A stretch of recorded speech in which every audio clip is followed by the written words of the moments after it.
Hello, everybody. It's been a while since I've done these preliminary episode setups, but we have a couple of things that we need to discuss. The first of which is Duckstream. It's happening. If you're listening to this as it's come out on the Patreon feed, it is December 10th. Duckstream is happening next weekend. So please come by, go check out the website. I'm sure, I actually have not looked, but I'm sure it's Duckfeed.tv/Duckstream, the way it's been in other years. We're going to have a full weekend of video game streaming and shenanigans. It's going to be a great time. It's going to be raising money for a good cause, and it's going to be fun. So you should hang out because it's cool. We'll invent memes that will last for like 6 hours, and then they'll just go away forever, the way that memes should. The second thing I want to mention is that when Gary and I recorded this a week or so ago, I was, I think I tell the story on the podcast, but I had just inhaled a bunch of smoke from a cane field that caught on fire near my house, which is something that you can say out loud when you live in the rural United States, I guess. And you can probably hear it now in my voice. I'm still not quite over it. I'm still like a little gaspy in certain situations. So apologies in advance if I let some coughs and some voice breaks through the recording. I did not mean to do that. But that's all. Duckstream, go check it out next weekend, December 17th. It's going to be a blast. I'll probably be there. I don't know. I haven't talked to Cole. Probably should do that before next week. It'll be good. Come by. Give us money. It's going to be some fun. Bye.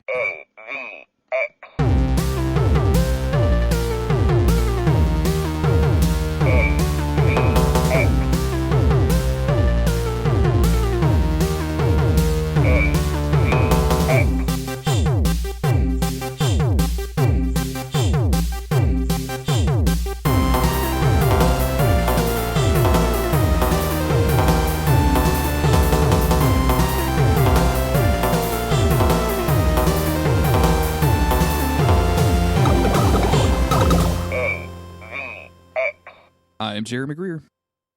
And I'm Gary Butterfield. And this is Days of Future Cast, the podcast that asks, why is the Marvel Unlimited app still so terrible? Why does it keep losing who I'm following, Gary? I hate this app. I want to complain about it some more. It used to be better. It used to be pretty usable. And now every time I open it up, it's like, we can't load this page. And I'm like, what page are you talking about? Are you talking about the absolute front page of your app that you can't load? You know, the thing that shows me comics? Today it was like, do you want to sign up? And I'm like, I've been a customer. Like, what are you talking about? I don't want to pull this card, and I would never do it to a human being, but I've been a customer for years. Like, I've been here. Yeah. And then when I finally logged in, it was like, oh, you're not following anybody. And I'm like, I follow every single run that every single title that we have been covering. I follow them. So I had to go and re-find all that stuff today. And then only to read Avengers versus X-Men versus, which, yeah. Did you ever, I don't think you're a big Tim and Eric guy. Did you ever see they have a sketch called The Mancierge? No. It's basically, so it's a product, and it was like, you know, when you get it's a personal concierge called The Mancierge for men who are traveling on business. And this guy gets off at an airport, and he's talking to a guy. He's like, I'm looking for a place for pizza. He's like, all right, I'll call The Mancierge. And when he calls, it's Fred Willard in a tiny room with dozens of telephones trying to manage all of them. Okay. Like, just, can I interest you? Do you like steak? Just yelling out.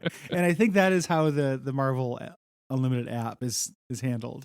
It's like when you try to do something, it just rings a phone in a room with a probably 65-year-old man desperately trying to press the right buttons and get everybody attached. Just absolute mess. Why is Fred Willard so funny in everything that he does? He's so good. He's the best. He is definitely the best. I miss him. We're covering Avengers versus X-Men versus today, number 5. Fred Willard. Avengers versus X-Men versus Fred Willard. All my money on Fred. Whoever wins, we die. Whoever wins, we laugh. Yes, absolutely. No. Off the top, so we've got Hawkeye versus Angel, and then Black Panther versus Storm. A classic matchup. Yeah, and this is also set like it feels ages ago, and like what we're doing right now, and it doesn't feel like it matters at all. Which this comic book is very upfront that it does not matter, right? Like the comic book tells us that constantly, but it's really weird, huh? It feels at the time, so this came out weekly. I think we talked about that along with the event. And it's all basically exploring something that was firmly in the end of Act 2 or Act 1 of the event. You know, which was when they were still trying to find hope and the Phoenix Force hadn't shown up yet. So it's so weird. Like, we know those fights happened. I would have much rather have just seen a couple of the good ones. You know? Sure. Yeah. As opposed to just going back to them. You know, out of the issues of this that we've covered, I think this is probably in the top half. Yeah. I'll Like, the writing isn't the moment-to-moment writing is not embarrassing in it. Because it's Jason Aaron and Matt Fraction. It's like two of the better writers they have. Mm-hmm. Phoning it in on just this material that could not matter less. Yes. I mean, but we say that also, but something does happen here. I think this is the issue where like Black Panther and Storm actually get divorced. Yeah. Like, you're expecting ring, so you're expecting a hand-to-hand combat fight, but nope. It's just a lawyer versus lawyer. They're just sitting in a room. She-Hulk versus Matt Murdock. Aaron Brockovich is on one side. George Clooney is on the other for some reason. Why is he there? I don't know. They're both played by white people. It's problematic. Yeah, that is out of these two, that's the interesting, matchup. But I did not follow the Black Panther Storm romance very much. Yeah, me either. I've never I don't think I've read any issues where they like meet or were dating or any of that stuff. Just like maybe an occasional issue where it's like, oh yeah, I'm married to the King of Wakanda now or something, but that's really it. So it happened real quick. At the time it came out, there was commentary around it because it felt like I think Reginald Hudlin, who was involved in BET Entertainment and went on to write Black Panther. He's kind of the first of the revivalist Black Panther writers in the last 20 years or so, in the 2000s. I think it was his idea. And so because it came from him, people weren't just like, let's pair up our Black people, and his argument was like, they're both very regal, like they would have a lot in common. They both are very connected to their homeland and everything like that. But all of the criticism I read around the time when people were reading the comics were like, this is stupid. These characters have no connection. They barely know each other. Like, this is so dumb. And then I knew they were going to, at some point, get divorced. I just didn't know it happened during the dumb fighting side comic in this. Because someone, I mean, like, picture, and they say it in the comic, right? Like, they're like, hey, this isn't necessarily about Hope or the Phoenix Force or anything else. Like, it's taken me a long time to realize you were a bad husband or whatever. And that's hilarious just in general. But also, like, it's very funny. If this is the break point of your marriage, like, I just, again, explaining that to and I'm sure the family attorneys have heard it all, but just going to an attorney and being like, yeah, so I guess it's irreconcilable differences, but like, have you like over the future of mutant kind though? Yeah, over the Phoenix Force. It's irreconcilable. And then the lawyer just like sighs and pulls down a specific paper.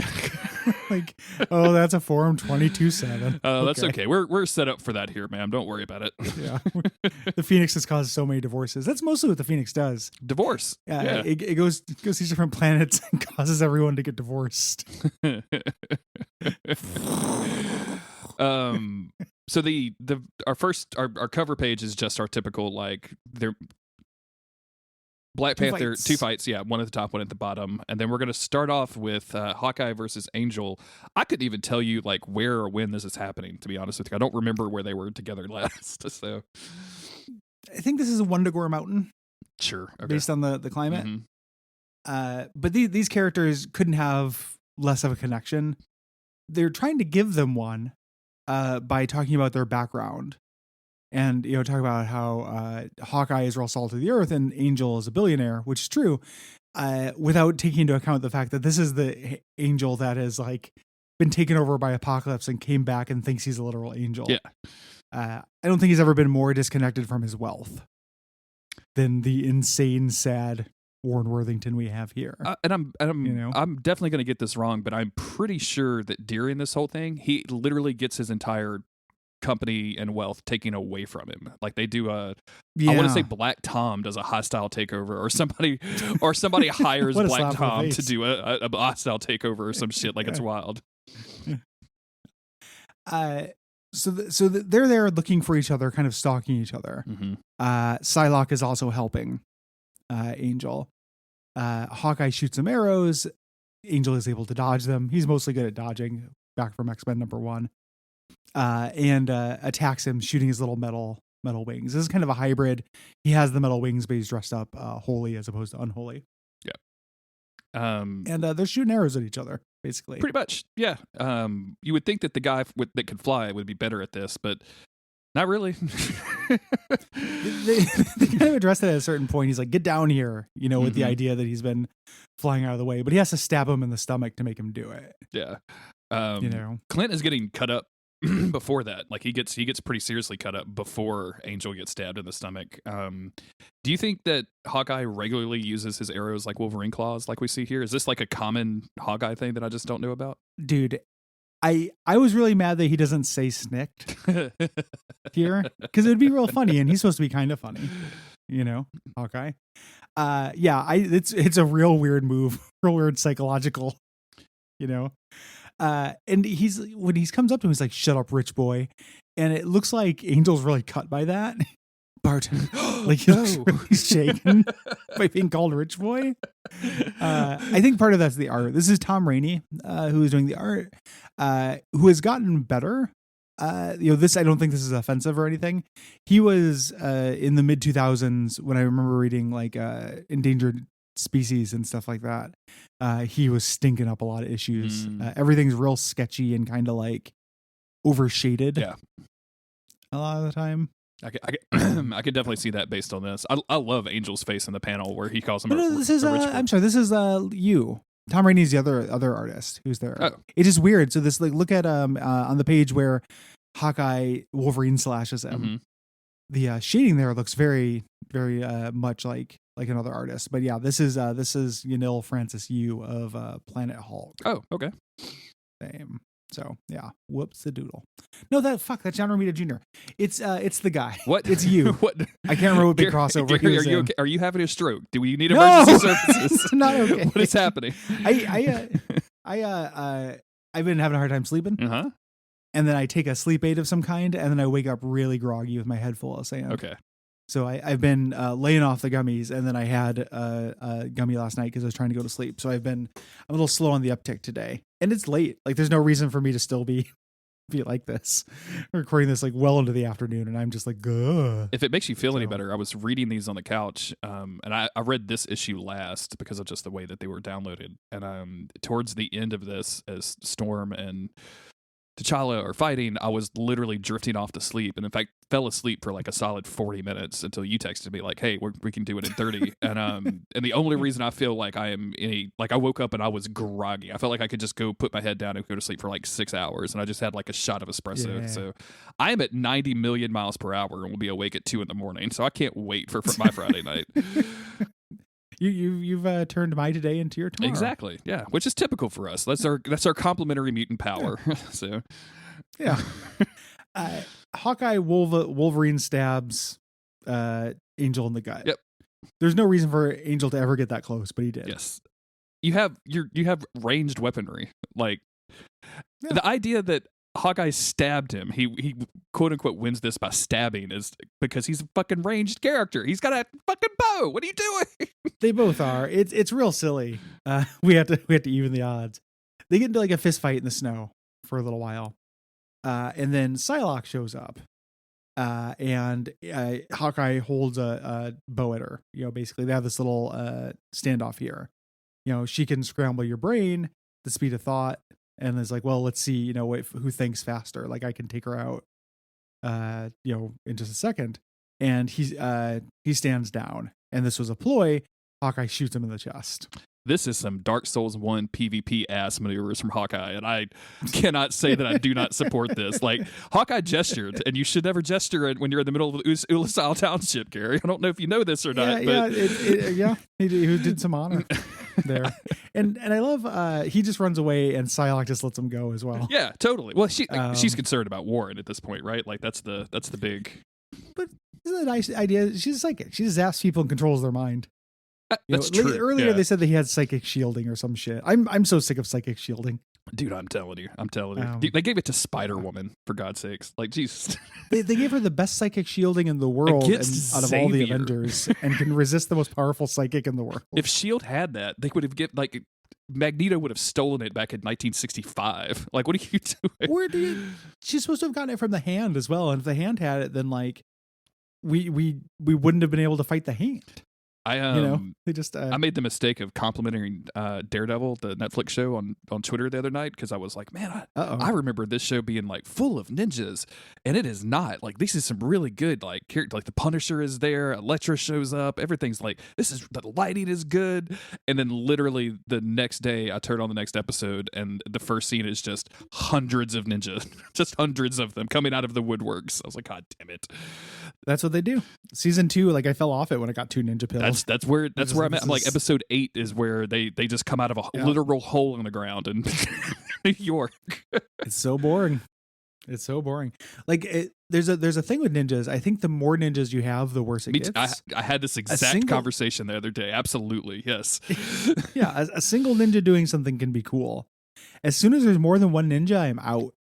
Like, it's like, oh, these guys are just gonna be faceless idiots for Wolverine to stab. This sucks. I need one like not even superpower, just highly trained, has a dope sword with some lore attached. You know what I'm saying? Like the blade has been folded over 8,000 times instead of 4,000 times, and it's got a name. But if you just like toss out like a well-trained ninja and then like a blind guy shoots him with a crossbow, which is what happens in Daredevil, I'm like, well, that dude had a life. Like he trained for 25 years to be shot with a crossbow by a blind guy. Like that sucks. By a blind lawyer. What a kick in the teeth. This ends with so the very end of this, Angel's there and they're kind of explaining is like, yeah, he threatened Betsy and then just lied to escape. I like Angel being like, yeah, Earth's mightiest heroes indeed. Like, because it is pretty pathetic here. And then I think this is Emma Frost. Yes. And she's just like, to be continued, Clint Barton. Like, what the fuck is this? And Pat Fraction, you cannot just make everyone fall in love with your pet character. Absolutely not. Stop doing Especially because like we know from a different issue that he's asked her out 3 or 4 times already. Like, is it shooting Angel that makes her like, I don't know, maybe he's back on the yeah, ooh la la. Like, and maybe the one that asked her out before was the one that horrible Omni tooth. Sure. Yeah. And since he's gotten his teeth fixed, he has a chance. Yeah. I'd love to date you, but you only have one tooth. I'm sorry. Oh man. Jeremy, what's the minimum number of teeth for you to date a lady? I don't. It's literally never come up for me, so it's never been a question. But like, I would assume. I mean, 0. I guess. Like, I wouldn't. Like, if I met a woman and she was like, yeah, I had like a degenerative tooth decay when I was a child, so they had to pull out all of my teeth and they didn't grow back, so now we're dentures. I'd be like, I mean, okay, like. You seem cute and you're not racist. Yeah. Like, I don't know. Yeah. I think, a denture situation changes a lot. Yeah. For me. I was thinking more, because this specific Hawkeye, I wasn't thinking of somebody with like a good backstory or anything. I was thinking of Hawkeye who has all the space taken up by all his teeth, but just has one giant tooth. Now that is a little strange and a little creepy. Like, especially... you got to do me cartoon or better. I need like 6. Like, you have to have as many teeth as the Simpsons. Is it in a row situation? Like, just like a... I have 6. I have 3 on the back of each side. You're like, that's not enough. I'm sorry, that's not enough. It's not right. Yeah, I need 6 on top and bottom. Like, again, Simpsons are better. There's and then I can. I'm going to spoil some of Supernatural season 15 because I know you love your peeks into the TV show, to the world of Supernatural. Sure. But our boys are fighting God, like the literal Christian God. And we find out that he has taken his favor away from them. So for the last 14 or 15 seasons, like, they've never been sick, right? Because they're the heroes of a TV show. So for this one episode, they start getting super sick and having normal, quote unquote, normal people problems now that they're not the main character of a story that God is writing. And one of the characters, the main dude, has cavities. And he gets laid out in a dentist chair, and the guy is like, you have 42 cavities, and they do this shot of the actor laying back in the dentist chair with his head kicked back and his mouth wide open, and you can see in his mouth, and he has the most beautiful, perfect ivory teeth you have ever seen.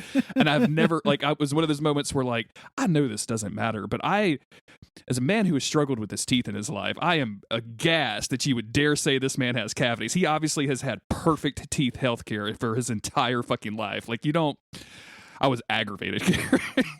Yeah, that shit drives me nuts too. If anything, it takes place during any kind of fantasy world or olden times, and everyone has perfect teeth. Yep. Mm-hmm. I hate it. Yep. Yeah. Give me, and it's okay. Like you watch Game of Thrones, and then all the rich people have good teeth, and then all the poor people have bad teeth. I'm okay with that. Yes. Mm-hmm. But if everybody has perfect teeth, like I need to see some caramel corn looking ass teeth. Yeah, I need to see, like, and it doesn't have to be a lot of makeup. It doesn't have to be like talked about. Like, we don't have to get into the logistics of healthcare, but especially if you're going to say that somebody has 40 something cavities because all of a sudden, they don't have the protection, the tooth insurance from God. Like, I wonder how many people got that died because he was busy protecting the Winchester's teeth. who fucking knows? Dude? The answer is a lot. Jesus Christ, man. Get your priorities straight. So that was our first half. Anywho. Let's go into T'Challa versus Storm. This starts out from we're going to get narration from both characters separately, and then it's all going to be kind of intertwined as they start fighting towards the end. She starts doing, some lightning stuff. It starts throwing some lightning at him, as you would think. I would imagine that this would just like immediately. If I got struck by lightning, I'm fucking taking the day off. Period. I'm done. Yeah, I'm done. He's got insulation. Sure. He's got a super suit. Is the idea. So he barely feels it. He channels it back with his karmic justice back at her, and they're kind of going back and forth like angsting here. Mm-hmm. And it's kind of, they interchange. I doubt he even felt it at all. He's like, oh, the pain is unbearable, not from the lightning, but the look on her face, as he tries to zap her back. They are going to use that, I guess I don't want to call it a narrative trick, but that like back and forth, that contradicting each other's thoughts or thinking the other thing to illustrate like how they should just probably talk or whatever, constantly throughout this issue or this story, and it's really fucking irritating by the end. This is a bad week for Jason Aaron because I got this issue and then Wolverine and the X-Men, and Wolverine and the X-Men has another writing tick. I'll save it. We'll talk about it there. But it is a bad week for him doing kind of writing ticks to me that I think are a bummer. So he uses at this point, he calls in his satellite to counter all of her weather. Through science mumbo jumbo, comes down and stops her weather effects. Yes. So she fights him in person. I always like it when people remember that Storm can fucking throw down. Yeah. So highly trained hand-to-hand combatant. Mm-hmm. And lots of just, kind of funny frames of them having, saying a full sentence while kicking each other in the face. Like what a terrible husband you are, just smashing his nose in, in one little bit. I've been in fights with my wife before, and it's hard to say a sentence that you want to say with the clarity that you want to say it, and when you have like a lot of emotions running through you, and then on top of that try to like land a punch. No, friend, that's not going to happen. Like I'm not that coordinated. I'm not going to be able to multitask that much. And she is rightfully pissed. Storm is rightfully pissed that he's like had a contingency plan for her this entire time, right? Like he had the Xavier protocols for his wife. Exactly. Yeah. Like it's fucked up. And I think this issue also kind of falls down because like it just like this next page where they're just fighting in ether, like there's no background or anything. Like it just feels like, I mean, obviously this is not the star line or anything. We can't criticize it too much because it's not trying to be too much. But at the same time, like, it's just okay. Sure, we're slapping all this together. It's based on like some of this little writing tick stuff could be clever or land better if I had an investment in the relationship. Maybe. And I can't totally blame that on the comic. I just didn't read the comics when they were together. Like I mentioned, like the people at the time who I read who were reading comics didn't care for this relationship, but I don't have any personal experience. Maybe this would have some pathos.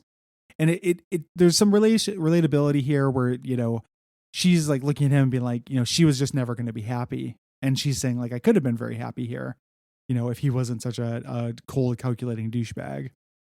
And I do like the, thank God we never had children from her. And he says, maybe it would have been different if we had children, which feels like, Storm being like, Jesus Christ, like I would have been tied to this man for the rest of my life if I had done this. Like nobody wants, like everybody loves T'Challa, Gary. Like I don't think that you can say anything bad about T'Challa, but nobody really wants T'Challa for a baby daddy. You know what I'm saying?